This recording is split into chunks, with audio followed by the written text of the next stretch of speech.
The sirens were the first thing I noticed.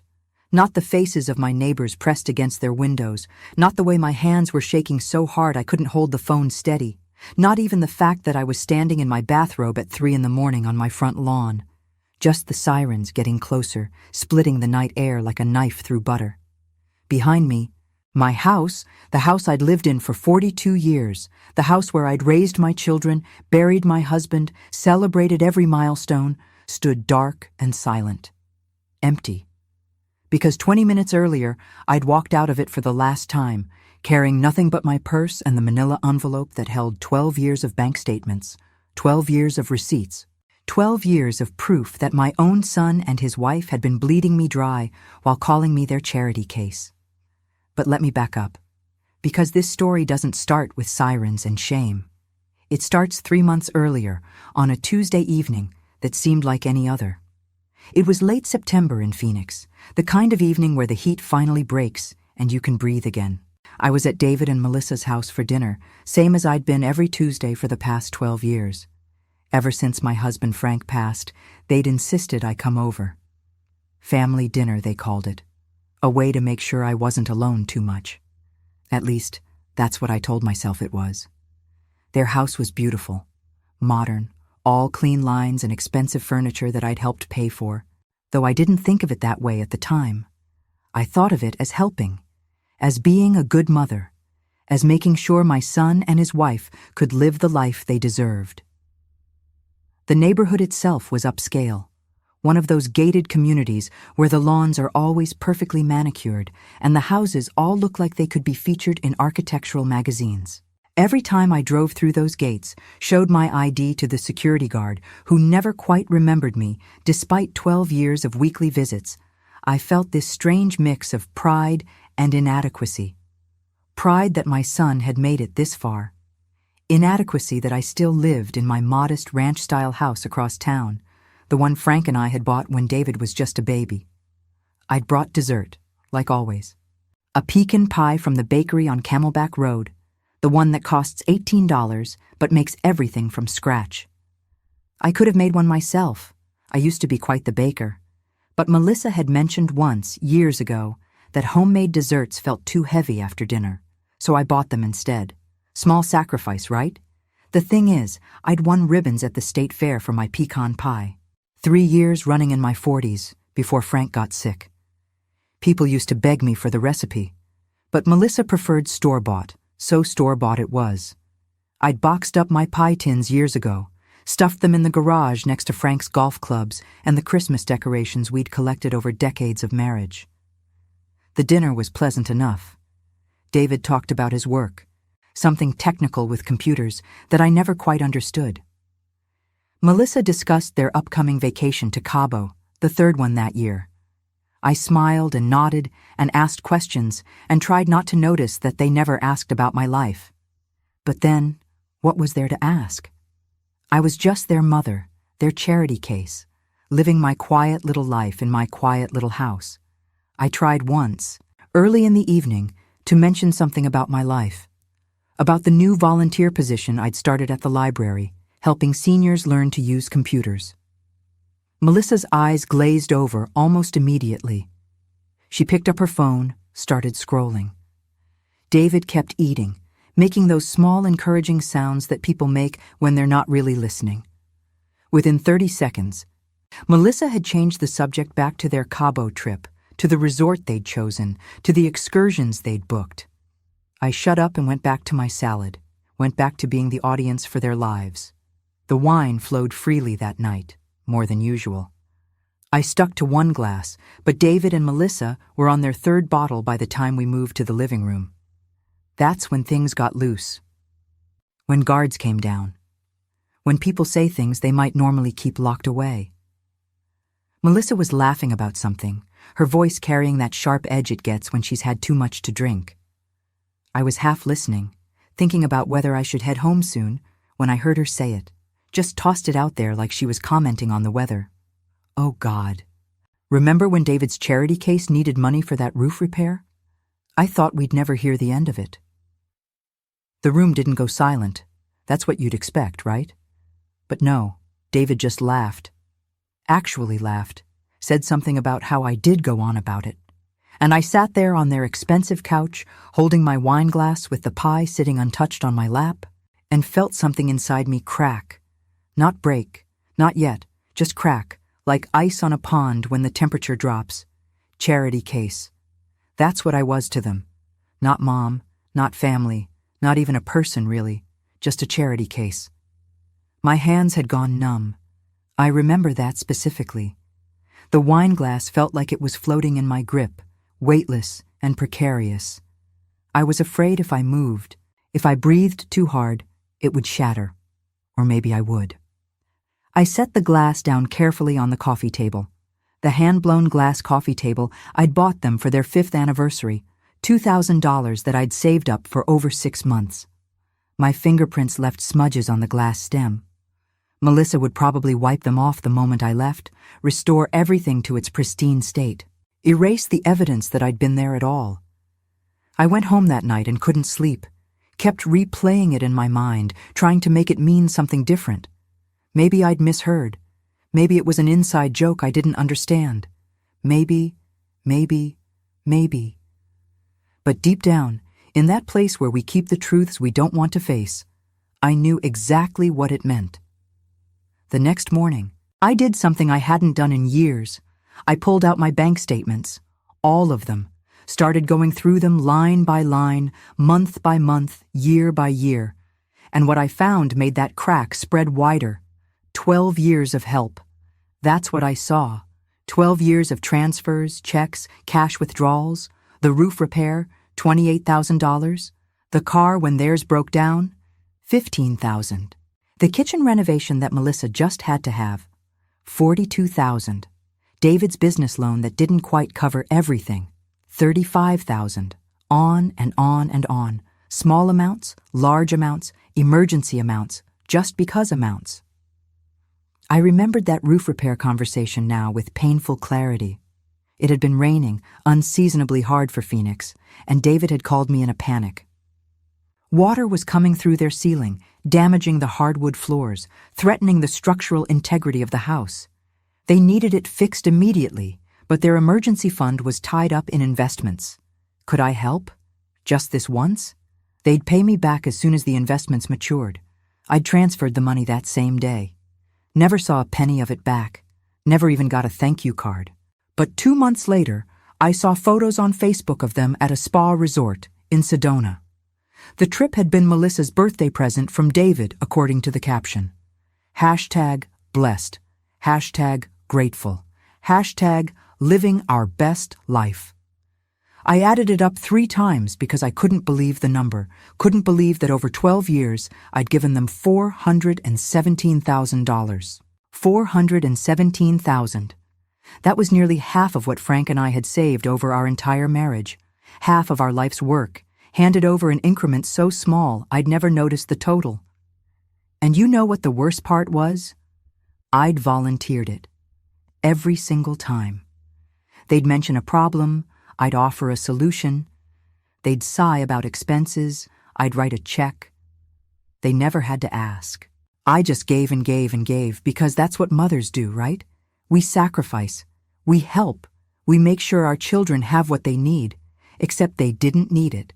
That's what I was starting to understand. David made 6 figures. Melissa had her own consulting business. They weren't struggling. They were just taking and taking from their charity case. I know what you're thinking. You're sitting there wondering why I didn't see it sooner, why I let it go on for so long, and I get it, I do. But see, there's this thing that happens when you love someone. You make excuses for them. You justify their behavior because you can't face what it means if you don't. You tell yourself stories that make you the hero instead of the victim. I told myself I was being generous, that I was helping my son build his life, that this was just what families did for each other. I convinced myself that the lack of thank yous was just David's way. He'd never been good with expressing gratitude, even as a child. I explained away Melissa's coolness as her being focused on her career, stressed from work, dealing with her own family issues. I believed in the idea of us as a family more than I believed in the reality of what we'd become. And that belief, that stupid, stubborn, desperate belief, Cost me 12 years and $417,000.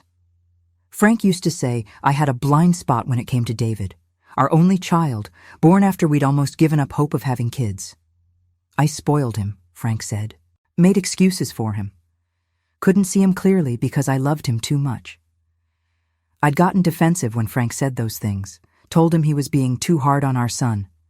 But Frank had been right. God, he'd been so right.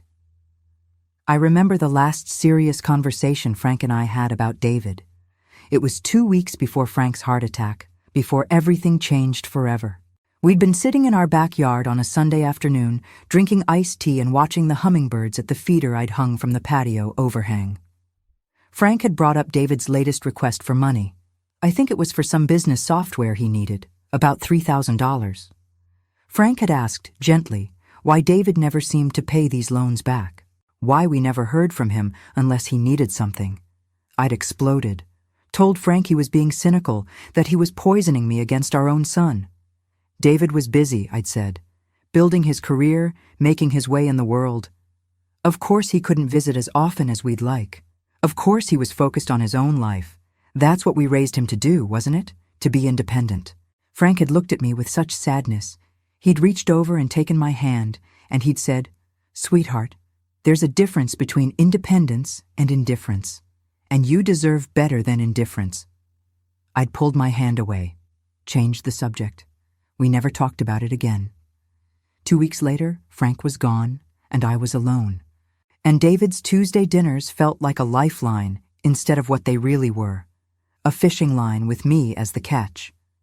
After Frank died, I think I clung even harder to David. He was all I had left of my old life, my complete family. So when he and Melissa started including me in their Tuesday dinners, I was grateful. Pathetically, embarrassingly grateful. I thought it meant they cared, that I mattered to them.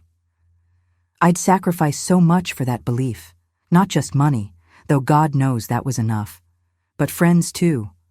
Real friends who'd tried to warn me, who'd gently suggested that maybe David and Melissa were taking advantage, who'd pointed out that they never seemed to give anything back. I'd cut those friends off one by one, told them they didn't understand, that they were jealous or bitter or just didn't know David like I did.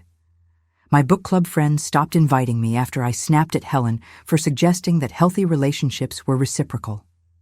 My neighbor Margaret, who'd been by my side through Frank's illness, drifted away after I accused her of being negative when she asked why David never helped me with my own home repairs. Even my sister in Tucson, we hadn't spoken in 3 years because she'd called David selfish, and I'd hung up on her. My sister Linda had been blunt about it, in that way only siblings can be. She'd said, "He's using you, and you're letting him because you're afraid of being alone. But you're alone anyway, sis. You're just paying for the privilege of pretending you're not." I'd called her ungrateful, reminded her that I was the one who'd helped with her mortgage when her husband lost his job, that I'd been there for her kids when they needed someone. How dare she judge my relationship with my son? "I'm not judging," she'd said quietly. "I'm watching you disappear and it's breaking my heart."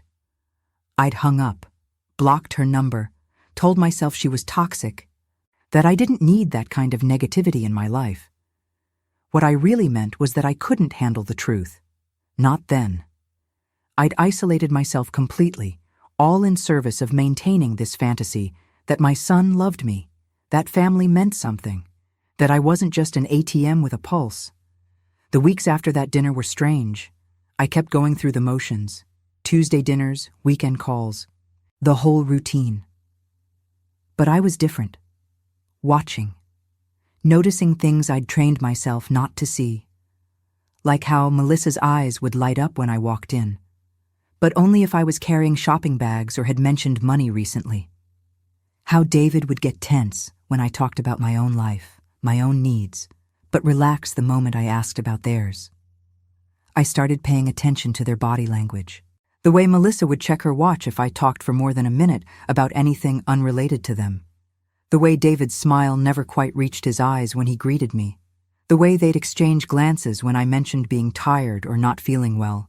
Not concerned glances, but impatient ones. How neither of them ever, not once in 12 years, had offered to help me with anything. Not when my hot water heater broke. Not when I needed someone to drive me home from a medical procedure. Not when I was sick with the flu for 2 weeks and could barely get out of bed. They were busy, they said. Swamped at work. Maybe next time. When I'd had that colonoscopy, routine screening, the hospital required someone to drive me home. I'd called David 3 days in advance, asked if he could take an hour off work. He'd sighed, said he had an important meeting, suggested I call an Uber. I'd ended up asking Margaret, my neighbor. This was before I'd pushed her away. She'd taken the whole afternoon off, driven me there and back, stayed with me for a few hours to make sure I was okay, brought me soup and crackers, sat with me while the anesthesia wore off. David had texted that evening. How'd it go? No call, no visit, just a 2-word text. I'd responded that everything was fine, and he'd sent back a thumbs-up emoji. That was it, the extent of his concern. But they were never too busy to accept my help. Funny how that worked. I started testing them. Small things at first. I'd mention needing something, see if they'd offer. They never did. Then I tried bigger things. Told David my car was making a weird noise, that I was worried about the cost of repairs. He commiserated, said car troubles were the worst, then changed the subject to his upcoming golf trip. I waited, but he never offered to take a look or help with the expense. It was like watching a magic trick in reverse. Once you knew where to look, you could see all the wires and mirrors. The illusion fell apart. The breaking point came in November. They'd invited me over for Thanksgiving, which I'd assumed was a given until Melissa called to extend the invitation like it was some kind of favor. She mentioned they were tight on money this year. Renovations had gone over budget, and asked if I'd mind bringing the turkey and the sides, and maybe contributing to the wine budget, since it was a family thing and we were all pitching in. We're all pitching in. That's what she said, as if they were bringing anything to the table besides the table itself, the table I'd helped buy. I said yes. Of course I said yes. What else was I going to do? Spend Thanksgiving alone? So I bought a 25-pound turkey, made stuffing and sweet potatoes and green bean casserole and 2 pies, and showed up at their door with $150 worth of food and wine, all while they were crying poverty about renovation overruns. I remember standing in their kitchen, preparing the turkey I'd brought in their oven, while Melissa sat at the island drinking mimosas and scrolling through her phone. She didn't offer to help, didn't even make conversation. Just sat there, occasionally making comments about Black Friday sales she wanted to hit, luxury items she had her eye on. At one point, she looked up and said, "You're so good at this domestic stuff. I wish I had the patience for it." The patience for it. As if cooking Thanksgiving dinner for your family was a hobby, a quirk, something people did when they had nothing better to occupy their time. Later, while Melissa was showing off her new kitchen, the $42,000 kitchen I'd paid for, I excused myself to use the bathroom. Walked past their bedroom on the way, and the door was open, and I saw them, the latest renovation, custom closets, marble counters in the ensuite, all brand new, all expensive, all completed while they were telling me they were tight on money. Something in me just went cold.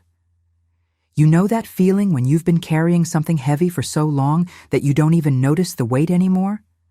And then suddenly you put it down and realize you can't pick it up again? That's what happened. I looked at that bedroom, at those custom closets full of designer clothes, at that marble gleaming under the recessed lighting, and I just couldn't pretend anymore, couldn't make excuses, couldn't keep being their charity case. I went back to the dinner table and sat through the rest of the meal with a smile on my face. Ate my turkey, laughed at David's jokes, complimented Melissa's hosting, and all the while I was making a decision. A choice I should have made 12 years ago when Frank first warned me, when Helen first raised concerns, when my sister first called David selfish. I was done, but I wasn't going to make a scene, wasn't going to cry or yell or demand answers. No, I was going to be smart about this, strategic. I was going to take my time, gather my evidence, and figure out exactly what I was dealing with before I made a move. So I smiled and played along and went home that night with Tupperware full of leftovers they'd insisted I take. Their generosity knew no bounds when it came to getting rid of excess food, and I started planning. First thing I did was call my bank, asked for copies of every statement going back 12 years. The woman on the phone sounded concerned, asked if there was a problem. I told her I was just organizing my records, which was true, just not the whole truth. Her name was Patricia. I remember because she stayed on the line with me for 20 minutes, walking me through the process, making sure I knew how to access online statements if I needed to go back further. She was kind, patient, probably thought I was just another confused older woman who didn't understand technology. If only she'd known what I was really doing, building a case against my own son. When those statements arrived, I spread them out on my dining room table and went through them with a highlighter. Yellow for transfers to David, pink for checks written to him or Melissa, green for cash withdrawals that I could tie to gifts or loans. By the time I was done, my dining room looked like a rainbow exploded, and the total was even worse than I'd initially calculated. $417,000 was just the direct transfers.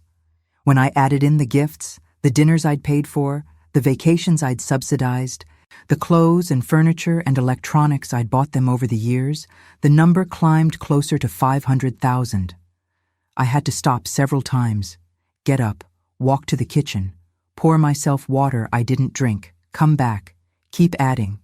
The numbers didn't lie. They couldn't lie. They were right there in black and white and highlighted colors, a financial trail of my own willingness to be used.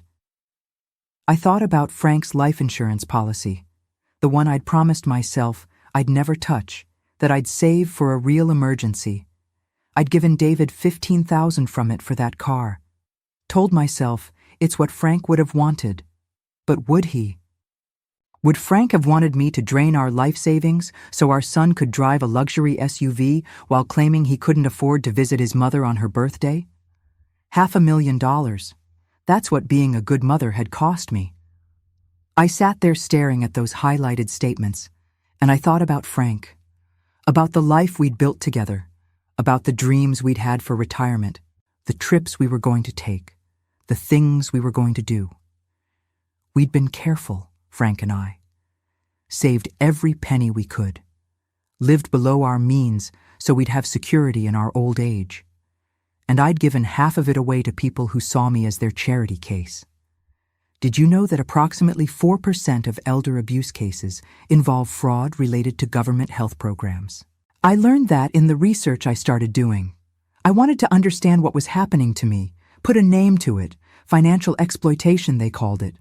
Elder abuse. I was being abused by my own son, and I hadn't even known it had a name. That hit me hard. Abuse. Such a strong word. But what else do you call it when someone systematically drains your resources while giving nothing back? When they manipulate your love into a weapon against you? When they make you feel grateful for the opportunity to be used?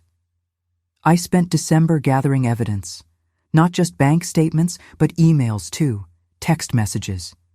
I created a timeline of every significant transfer, cross-referenced it with David and Melissa's own posts on social media. Funny how they never mentioned my generosity in those posts.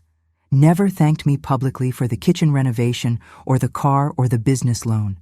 Just posted about their amazing lives, their beautiful home, their wonderful adventures, all funded by their charity case. The week before Christmas, I got a call from Melissa. They were planning a ski trip to Aspen, their 4th vacation that year, but they were a bit short on funds. Would I be willing to help? Just a loan, of course. They'd pay me back. They never paid me back. Not once in 12 years had they paid me back. But they always called it a loan, always pretended this time would be different. I told her I'd think about it. She sounded surprised. Usually, I said yes immediately. But I told her I needed to check my accounts, see what I could afford. She got a little sharp then, reminded me that family helped family, that they'd been so good about including me in their lives, making sure I wasn't lonely, that the least I could do was help them have a nice vacation. the least I could do. I hung up and laughed. Actually laughed. Because what else could I do? The least I could do, after giving them $500,000, was fund another vacation. I called her back the next day and said yes, told her I'd transfer $5,000 for the trip. She was thrilled, so grateful. Couldn't wait to tell David.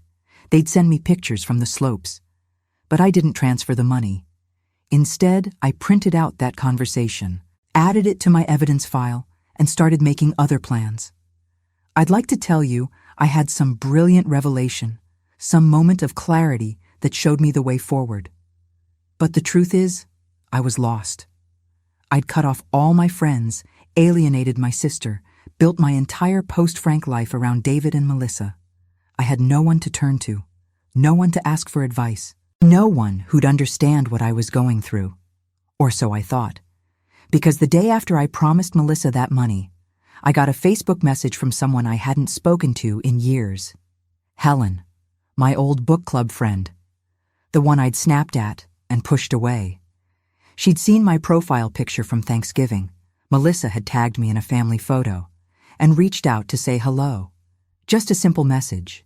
How are you? It's been too long. Hope you're doing well. The kind of thing you send when you're not sure if you'll get a response. I stared at that message for a long time.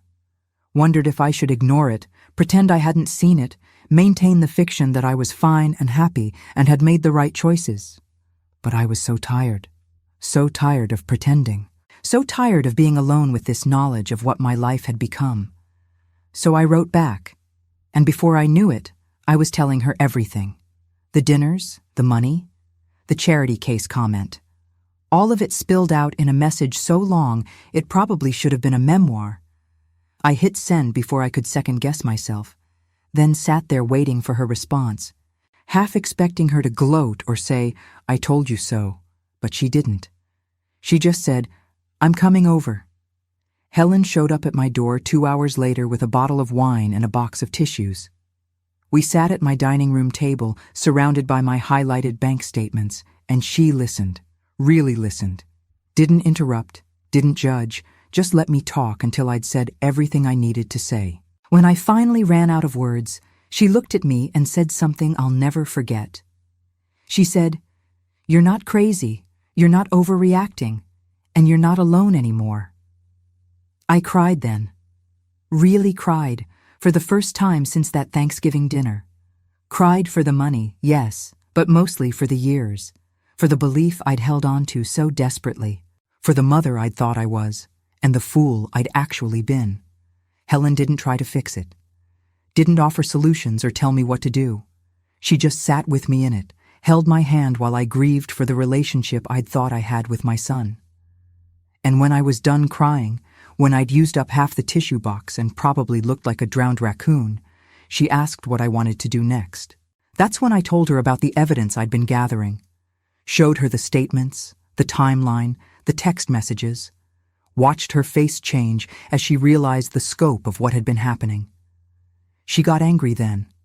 Not at me, but for me. Angry in a way I hadn't let myself be. Angry in a way that felt clean and righteous and absolutely necessary. She asked if there were others. Other people David and Melissa had used. Other people who'd been manipulated and exploited. And I realized I didn't know. I'd been so focused on my own situation that I hadn't thought about whether this was part of a pattern. So we started digging. Helen had stayed in touch with people from the old neighborhood, people who knew David growing up. She started asking questions, carefully, casually, just checking in with old friends. And what we found was disturbing. Melissa's parents had stopped speaking to her 3 years ago. Something about money, about loans that never got repaid.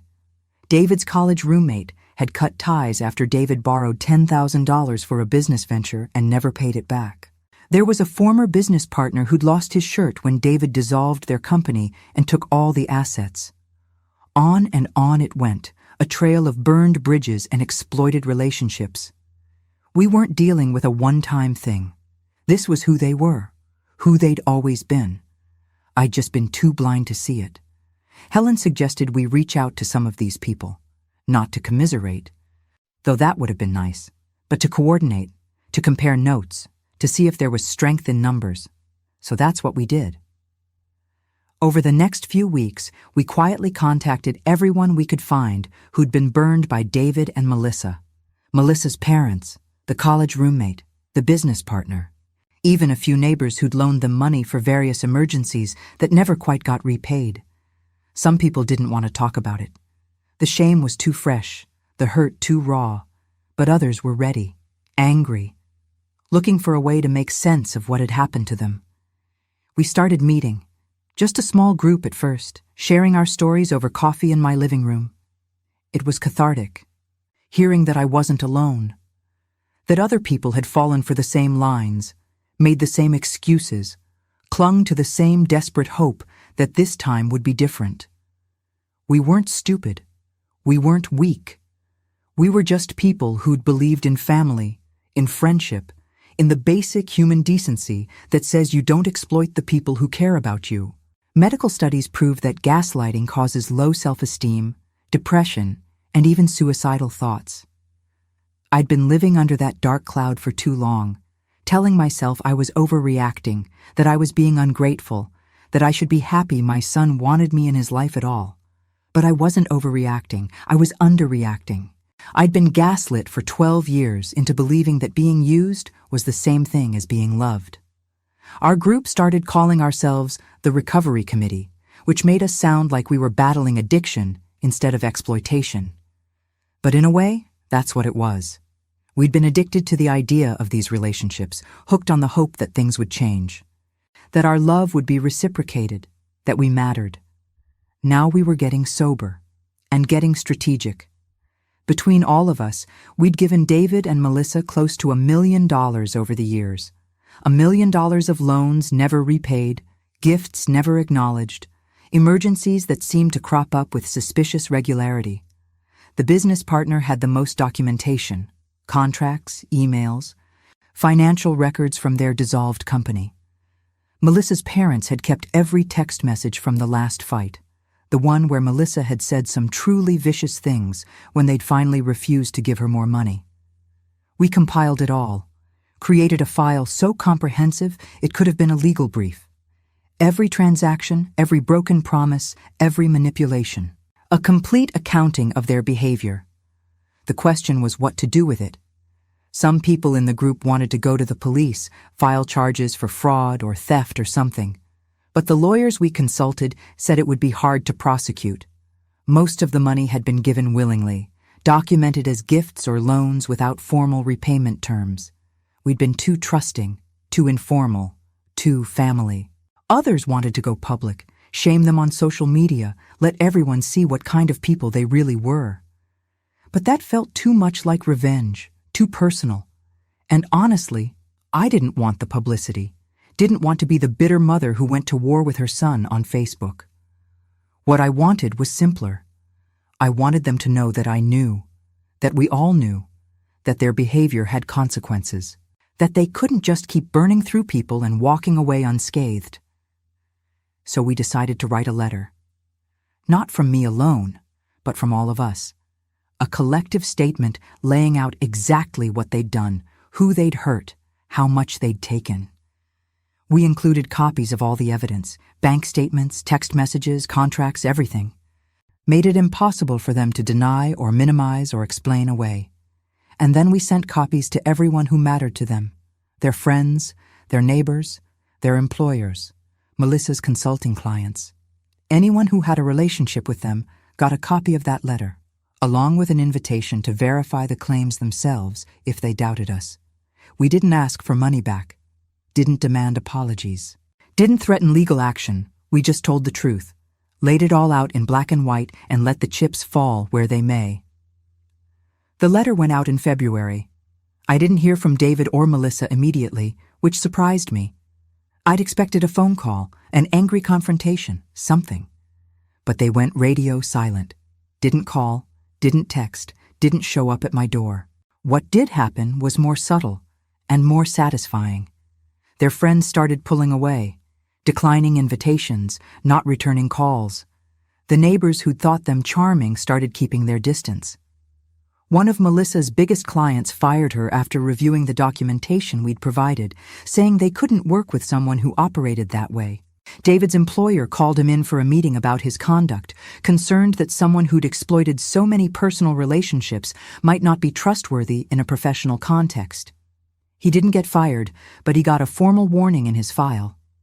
A black mark he'd carry for the rest of his career.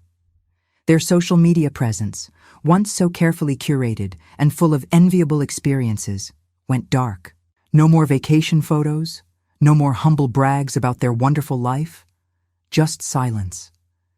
The inheritance I'd planned to leave them, what was left of it after 12 years of bleeding, I redirected. Set up a trust for organizations that helped victims of financial exploitation. Made sure that even after I was gone, my money would go to people who needed it, not people who'd abuse it. And I cut them off completely, blocked their numbers, blocked their social media, returned their Christmas gifts unopened. When Melissa tried to show up at my house, I didn't answer the door. When David sent letters, I burned them without reading them. I was done. Completely, irrevocably done. The thing about justice is that it doesn't always look like what we expect. Sometimes there are no handcuffs or courtrooms or dramatic confrontations. Sometimes justice is quieter.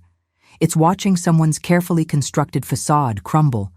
It's seeing them lose the things they valued most, their reputation, their social standing, their ability to manipulate others. It's knowing that everyone who matters now knows the truth. David and Melissa didn't go to jail. They didn't lose everything. They still had their house, their cars, their careers, but they lost something more valuable. They lost their credibility, their trustworthiness, their ability to move through the world as if they were good people who just had some bad luck. Now everyone knew what they were, and that knowledge followed them everywhere. Job interviews, dating apps, neighborhood association meetings, parent-teacher conferences when they eventually had kids. Everywhere they went, people would know, would wonder, would keep their guard up. Was it enough? I don't know. Some days I think they got off easy. Other days, I think the weight of that knowledge, of being known as users and manipulators and exploiters, is a burden they'll carry forever. A burden that might actually be worse than any legal punishment. What I do know is that I felt free. For the first time in 12 years, I wasn't carrying their weight, wasn't making excuses, wasn't hoping things would change. I was just me, living my life, making my own choices. The recovery committee kept meeting for a while after that. Not every week, but regularly enough. We'd become friends, bonded by our shared experience. Some of us started volunteering together at an organization that helped victims of financial exploitation, using our own stories to help others recognize the warning signs earlier than we had. I threw myself into that work, found purpose in it. There was something healing about taking the worst experience of my life and using it to help others avoid the same fate. Every person I talked to, every red flag I helped someone identify, felt like a small victory. A way of reclaiming what had been taken from me. I reconnected with my sister in Tucson, called her out of the blue one day and apologized for everything. Told her she'd been right about David, right about all of it. She cried, I cried. We talked for 3 hours, making up for 3 years of silence. I never wanted to be right about this, Linda said, her voice breaking. I would have given anything to be wrong. I know, I told her. I'm sorry I made you choose between being honest and keeping the peace. That wasn't fair to you. We've talked every week since then. Sometimes just for a few minutes, sometimes for hours. She came to visit in March, stayed for a week. We did all the things sisters do. Cooked together, laughed about old memories, shared our lives in a way I hadn't allowed myself to do in years. I rejoined the book club, started having coffee with Margaret again. Slowly, carefully, I rebuilt the friendships I'd destroyed in service of a relationship that had never been real. My house felt different now, lighter. I started making changes, small ones at first. Painted the living room a color I'd always wanted, but Frank hadn't liked. Bought new furniture, The kind I wanted instead of the hand-me-downs from David and Melissa. Started a garden in the backyard. Something just for me. I traveled. Used some of what was left of my savings to take trips I'd always dreamed about. Went to New England to see the fall leaves, standing under trees ablaze with color and feeling alive in a way I hadn't in years. Spent a week in San Francisco walking across the Golden Gate Bridge and eating sourdough bread, talking to strangers who became temporary friends. Took a cruise to Alaska and watched whales breach in the icy water, their massive bodies defying gravity for just a moment before crashing back down. Each trip was a reclamation of myself, a reminder that my life wasn't over just because that chapter had ended. I lived. For the first time in 12 years, I actually lived. Not for David, not for Melissa, not for some fantasy of family that had never existed, just for me. And you know what? It was enough. I was enough. I didn't need their validation, or their presence, or their crumbs of affection disguised as family dinners. I had friends who actually cared about me. Volunteer work that gave me purpose. A life that was mine again. Sometimes I think about what I'd say if David or Melissa ever tried to reach out again. If they ever apologized or tried to explain or asked for another chance. But honestly, I don't think there's anything they could say that would matter. Some betrayals are too deep. Some bridges are too burned. Some relationships can't be salvaged no matter how much you might want them to be. And I don't want to salvage it. That's the truth. I don't want David back in my life, even if he somehow became the person I'd always hoped he'd be. Because that person doesn't exist. Never did. I was in love with a fantasy, and I'm done living in fantasy land. The reality is better anyway. Messier, lonelier sometimes, but better. Real. Mine. Before I end my story, I want to share something important I learned through all of this. Something that might help you if you're in a similar situation or know someone who is. We need to talk about financial exploitation of older adults, because it's so much more common than most people realize, and it doesn't just happen in obvious ways. It's not always strangers running scams or stealing Social Security checks. More often, it's family members, children, grandchildren, nieces and nephews, people we trust implicitly because we share blood. According to research, somewhere between 1 in 10 and 1 in 20 older Americans experience some form of financial exploitation. That's millions of people. Millions of parents like me who gave and gave and gave until there was nothing left. Millions of grandparents who funded lifestyles they couldn't afford themselves because they believed they were helping family. And here's the thing. Most of us never report it. We're too ashamed. Too embarrassed that we didn't see it coming. Too afraid of what it means about our judgment, our relationships, our worth. We blame ourselves for being naive, for being too generous, for not setting better boundaries. But exploitation isn't about the victim's weakness.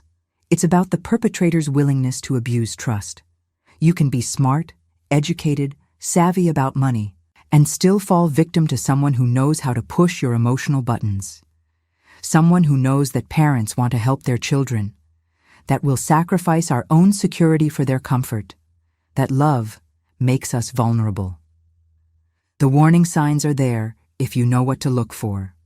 Requests for money that are always urgent, always emergencies, always just this one time. Family members who are more attentive when they need something and distant when they don't. People who isolate you from others who might question what's happening. Guilt trips that frame normal boundaries as betrayals. A pattern of taking without giving back. If you're reading this and recognizing yourself in my story, please listen. You're not being a bad parent or grandparent by setting financial boundaries. You're not being selfish by protecting your own security. You're not being unloving by expecting reciprocity in your relationships. Real family doesn't bleed you dry. Real love doesn't exploit. Real relationships involve give and take, not just take and take and take. And if you've already been exploited, if you're sitting there with bank statements like I was, feeling stupid and ashamed and alone, you're not alone. There are resources, Organizations that specialize in elder financial exploitation, support groups, legal advocates, people who understand what you're going through and can help you figure out what to do next.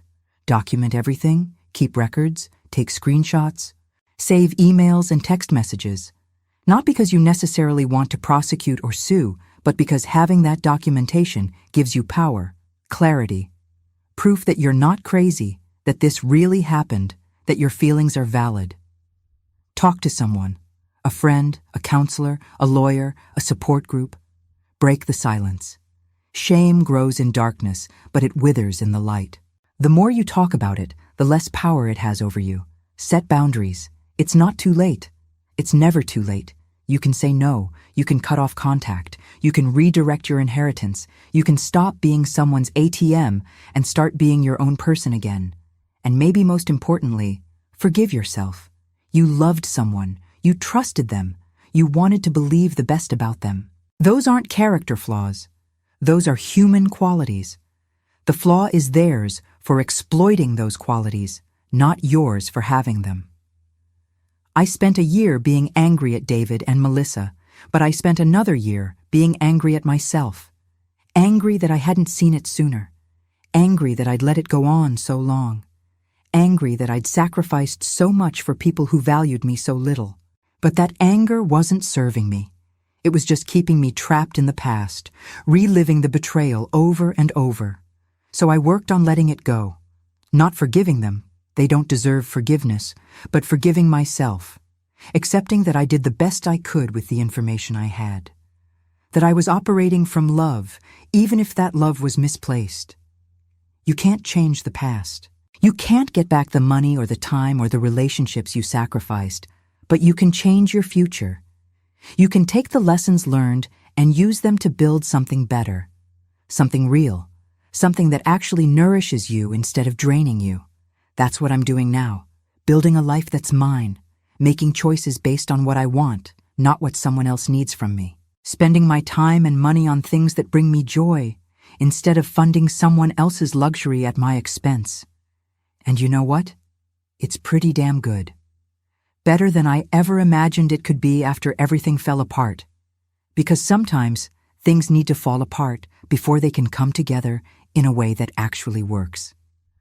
Thank you for staying with me until the end. I know this was a lot. Painful and messy and probably uncomfortably familiar for some of you.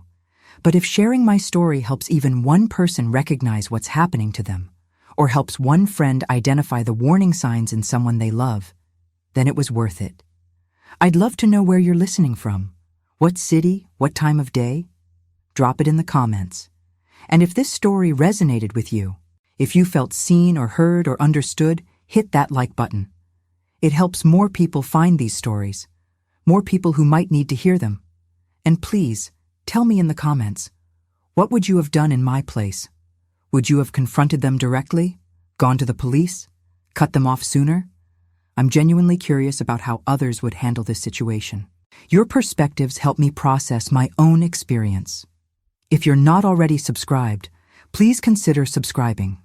I share stories like this regularly, real experiences from real people navigating the messy, complicated realities of family and relationships and betrayal. Stories that remind us we're not alone, that our feelings are valid, that we deserve better. Before you go, I want to recommend 2 other videos that might resonate if this one did.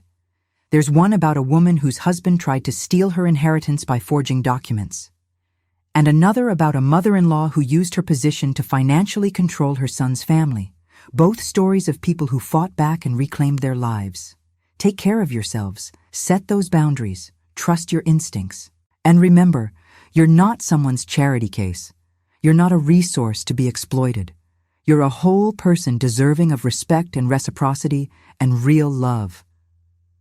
Until the next story, take care of your heart. It's the only one you've got.